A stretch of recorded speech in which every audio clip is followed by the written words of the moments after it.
La Tercera Orden Franciscana la honra como su patrona, y toda la familia franciscana la cuenta entre sus glorias. Isabel buscó el seguimiento radical de Cristo, que, siendo rico, se hizo pobre, en el más genuino estilo de San Francisco de Asís. Bajó de su castillo y se puso su tienda entre los despreciados y heridos para servirles. Fue la primer santa franciscana canonizada, forjada en la fragua evangélica de San Francisco. Isabel es una princesa de Hungría que nació en el año 1207, hija del rey Andrés II y de Gertrudis de Andes-Merano. Según la tradición húngara, nació en el castillo de Sárospatak, uno de los preferidos por la familia real al norte de Hungría. Como fecha, la tradición suele indicar el 7 de julio. Siguiendo los usos vigentes entre la nobleza medieval, Isabel fue prometida como esposa a un príncipe alemán de Turingia, a la edad de 4 años. Fue confiada a la delegación germana que fue a recogerla en Presburgo, entonces la plaza fuerte más occidental del Reino de Hungría. Fue educada en la corte de Turingia junto a los otros hijos de la familia condal y junto al que sería su esposo, como era costumbre entonces.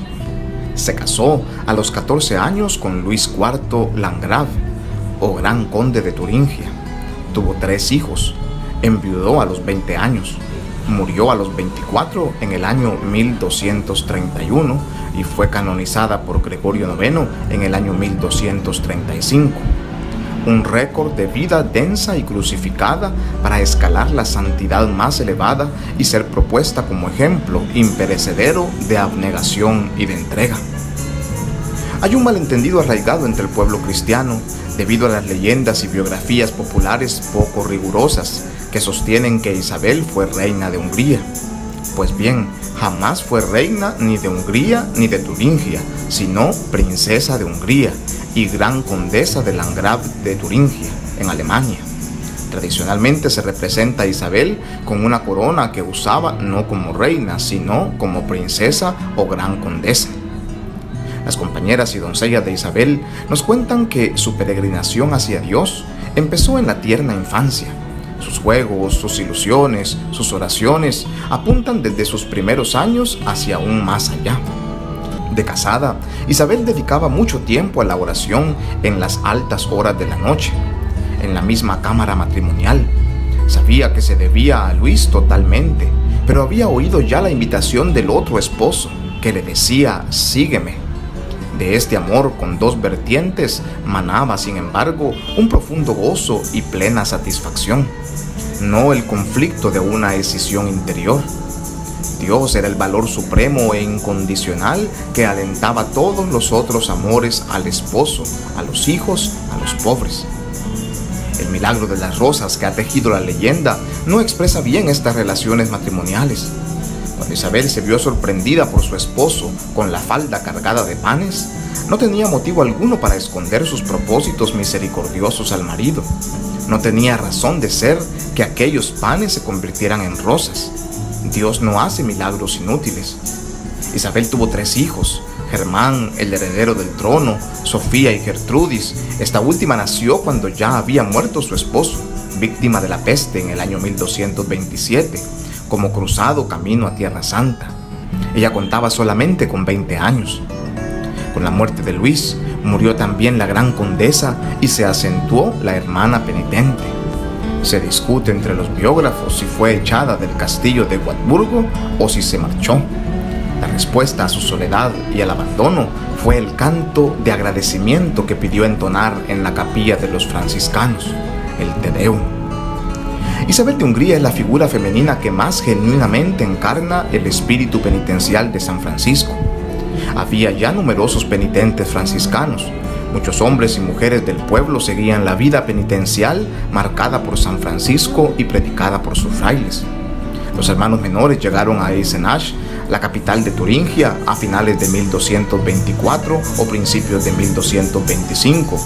La predicación de los frailes menores entre el pueblo, predicación que habían aprendido de San Francisco de Asís, consistía en exhortar a la vida de penitencia, es decir, a abandonar la vida mundana, a practicar la oración y la mortificación y a ejercitarse en las obras de misericordia. Este estilo de vida lo describe Francisco en la carta a todos sus fieles. Un tal Fray Rodrigo introdujo en la vida de penitencia a Isabel, ya predispuesta para los valores del espíritu. Los testimonios de su franciscanismo que aparecen en las fuentes isabelinas son innegables. Consta de que Isabel cedió a los frailes franciscanos una capilla en Eisenach, también que hilaba lana para el sayal de los frailes menores. Cuando fue expulsada de su castillo, sola y abandonada, acudió a los franciscanos para que cantaran un Te Deum en acción de gracias a Dios. El Viernes Santo del día 24 de marzo de 1228, puestas las manos sobre el altar desnudo, hizo profesión pública en la capilla franciscana. Asumió el hábito gris de penitente como signo externo. Las 4 doncellas, interrogadas en el proceso de canonización, también tomaron ese hábito gris. Esa túnica vil con la que Isabel quiso ser sepultada significaba que la profesión religiosa le había conferido una nueva identidad. El hospital que fundó en Marburgo lo puso bajo la protección de San Francisco, canonizado pocos meses antes. El empeño demostrado por Isabel en vivir la pobreza, regalarlo todo y dedicarse a la mendicidad no eran las exigencias de Francisco a sus seguidores. Estos testimonios vienen corroborados por otras fuentes que ilustran la vida penitencial de Isabel, tales como las reglas y otros documentos franciscanos, el Memoriali Propositi o regla antigua de los penitentes, las semejanzas o conformidades entre Isabel y Francisco. En las fuentes biográficas encontramos 2 profesiones de Isabel y 2 maneras de hacer la profesión que estaban en uso entonces. Con la primera, entró en la orden de la penitencia, todavía en vida de su esposo. Con sus manos en las manos del visitador Conrado de Marburgo, prometió obediencia y continencia. Conrado era un predicador de la cruzada pobre y austero, probablemente sacerdote secular. Isabel, con el consentimiento de Luis, su esposo, lo eligió personalmente porque era pobre.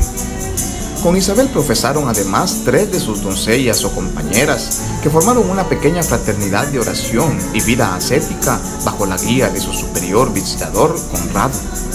Después de la muerte de Luis, su esposo, las doncellas acompañaron a Isabel en su exilio del castillo hacia el reino de los pobres. Fueron su aliento en las horas amargas de soledad y abandono. Junto con ella emitieron una segunda profesión pública el Viernes Santo del año 1228. Se propuso vivir el Evangelio sencillamente, sin glosa, como diría San Francisco, en todos los aspectos, espiritual y material. No dejó nada escrito, pero numerosos pasajes de su vida solo pueden entenderse desde una comprensión literal del Evangelio. Hizo realidad el programa de vida propuesto por Jesús en el Evangelio. La ardiente fuerza interior de Isabel brotaba de su relación con Dios. Su oración era intensa, continua, a veces hasta el éxtasis. La conciencia constante de la presencia del Señor era la fuente de su fortaleza y alegría y de su compromiso con los pobres. Pero también el encuentro de Cristo en los pobres estimulaba su fe y su oración. Su peregrinación hacia Dios está jalonada por gestos decididos de desprendimiento interior hasta llegar al despojo total, como Cristo en la cruz.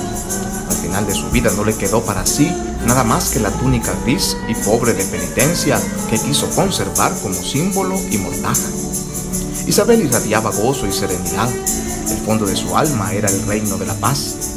Vivió realmente la perfecta alegría enseñada por Francisco en la tribulación, en la soledad y en el dolor.